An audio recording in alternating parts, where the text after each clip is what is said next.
Okay, well, hello and welcome, and look, this is just an update.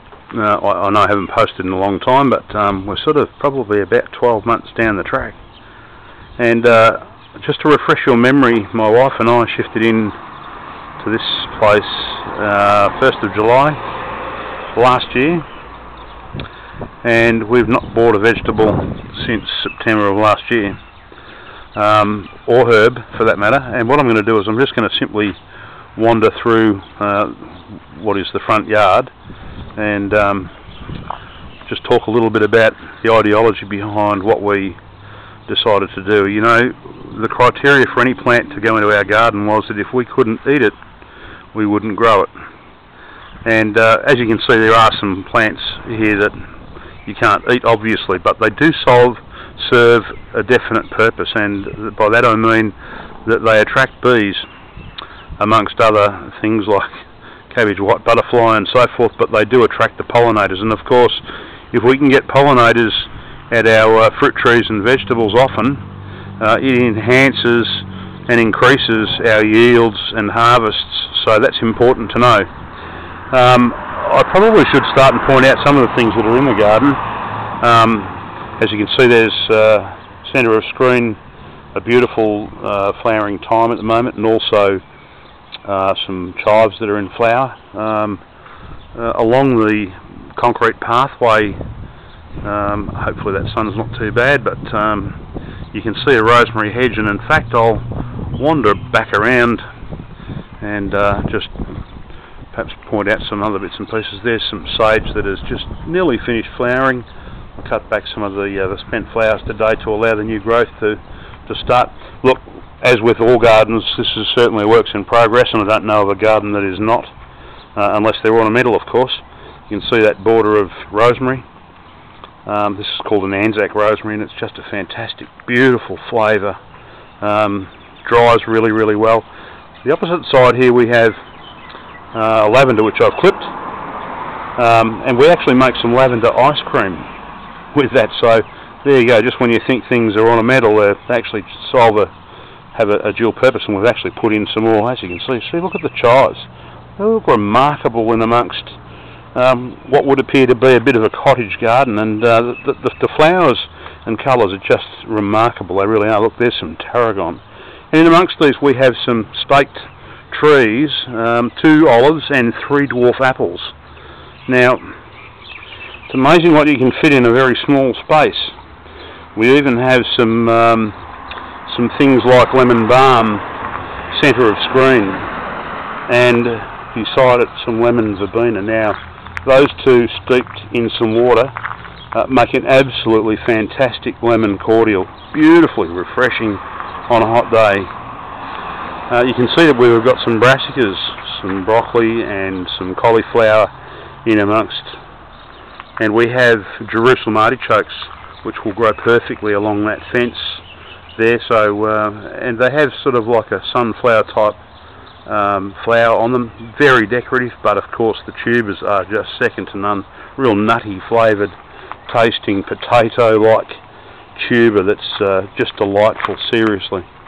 So look, I'll take a quick trip whilst I'm talking to you through our garage rather than pause the video, and we'll head out the back and I'll give you a bit of an update on what's been taking place out here. So here we go. This has changed significantly to a point we now have garden borders in place, and you know, things have grown considerably since last, I guess, we published. The citrus tree in front is a lemon, and I've grafted a number of different other varieties on there. One a lemonade tree and blood orange. You'll notice on the right hand side there we have garlic and strawberries. You can see we're starting to recycle some bits and pieces, and of course those tiered pots that we had last year also back in again. We've increased the amount of espaliers that we have, so we've got a Jonathan apple there, which is a very young tree, and we intend to grow some beans to utilise that frame behind. Beside it an apricot tree, and of course you can see some corn and spring onions, kale, just beside some tomatoes up on a frame, and we've got well, I call it Chinese gooseberries. People will call it kiwi fruit, call it what you like, but that's over the first arch. The second arch in, we have some 7-year beans that are about to start, scarlet runner beans in fact.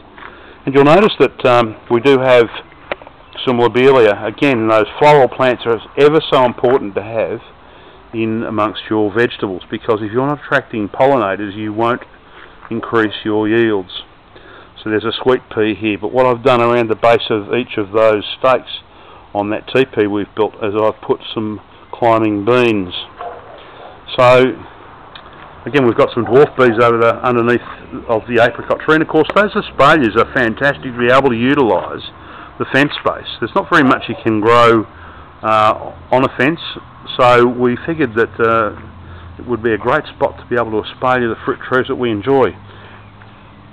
Purple cabbage, have a look at those. They are just remarkable and fantastic.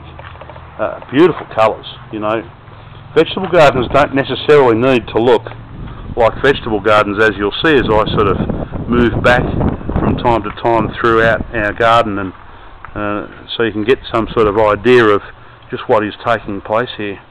You know, again, beautiful shape, beautiful colour in terms of this cabbage. Let's have a look at some of the onions now. You'll notice across the back there the brown onions are just about ready to be pulled, but in front of those we have some Australian garlic, and in front of those, even closer to us, we have some leeks. We have a dwarf pear over here which unfortunately flowered this year but didn't seem to set any fruit, but we certainly have some Burtonhead over a dwarf peach and nectarine. So again, more garlic. In fact, we have over 200 heads of garlic in, and in front of the garlic we have some Brussels sprouts. And this earth here, I dug up some potatoes yesterday which were fantastic. We had some Kipflers, Nicola and Desiree, and I've put in whacked in a great deal of peas. You see, straight after potatoes you ought really look at something like a legume that's going to enrich the soil, because potatoes, whilst they're good for the soil, drain so much out. This is a 3-way apple. Now, I'm not sure, I'll see if I can't move in a little closer. You'll see the grafting tape here. Okay, well, that's a graft that I put on in late winter, and that's a Gravenstein apple, and the branches below where I've grafted that on is the Gala part of the tree, and on the left hand side is the Fuji part of the tree. So we have 3 ways, 3 different sorts of apples on this tree, and I'll actually increase that. So, you know, give that some thought when you're growing, concerning how much space you have. You can actually utilise the space a little better if you graft, and it's not that hard. YouTube is full of instructional videos that make it pretty easy. Just panning around, we have an Angelina plum grown again as an espalier, and below we have things like celery, lettuce in front as a border, one red, one green. You can pretty it up, very, very simple to do. We have some leeks in the corner. Blueberries, just in a tub, but have a look at how many blueberries we have all over this plant. It is just remarkable, and for such a little plant, look, you know, so we intend to propagate heaps from this particular plant this coming year, and we'll see how we go. Okay, so we've got carrots, and we've got a peach tree that's in that grow tube that has stakes. We've got some eggplant, grapes. We've got away from birds. We've had to put the bird net out early so that they don't peck our grapes.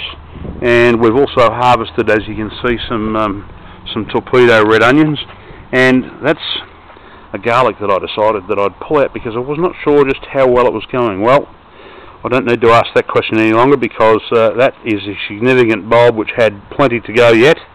It's early days. Garlic should be planted on the shortest day of the year and then harvested on the longest. So it's probably still got another at least month to go.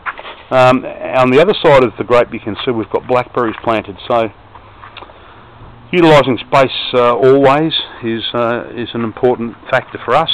Tomatoes. Well, tomatoes are certainly well and truly in and well and truly up and starting to set fruit. as you can see. I won't bore you with, we all know what tomatoes are, but there's plenty of them if you start and look hard enough. We're starting to come to the end of some of the perennial type vegetables like artichokes, and that's been fantastic, the artichokes, and also of course asparagus, that ferny little frond that you can see. Beetroot have been fantastic also. Look, I would love each and every one of you to do a small amount of this in your own backyard, because there's certainly nothing as satisfying as growing your own food. We shop in the backyard of our own property before we do anything else. I'm just going to pan around to our chook pen, because we've actually planted some sunflowers in here to give the chooks a little bit of sun cover, but below that we grew millet and things like wheat and all sorts to benefit the chooks. And of course our chook family is always ever present and growing. We've got some young chicks, as a matter of fact, that are only about 8 or 10 weeks old, and we've actually got some new chicks that were born just on Saturday, 4 or so more. So wonderful to go out there and collect fresh eggs each and every day. So, and of course some of these things we grow for the chooks. This bed of silver beet, as a matter of fact, just there for the chooks, and of course they give us great benefit as well. Listen, this is another thing I might point out, comfrey. This is fantastic for chickens, but it's also very, very good for accelerating compost growth. These big leafy plants, believe me, if you pick those and then layer those in amongst your compost, you won't believe your eyes and just how fast it will rapidly accelerate the breaking down of your compost heap. So look, with that I'll leave you be, and I hope you've enjoyed a quick tour of what we're up to and where we're at, and I certainly intend in due course to publish some more updates as I think they should be. And good gardening to you all. Bye for now.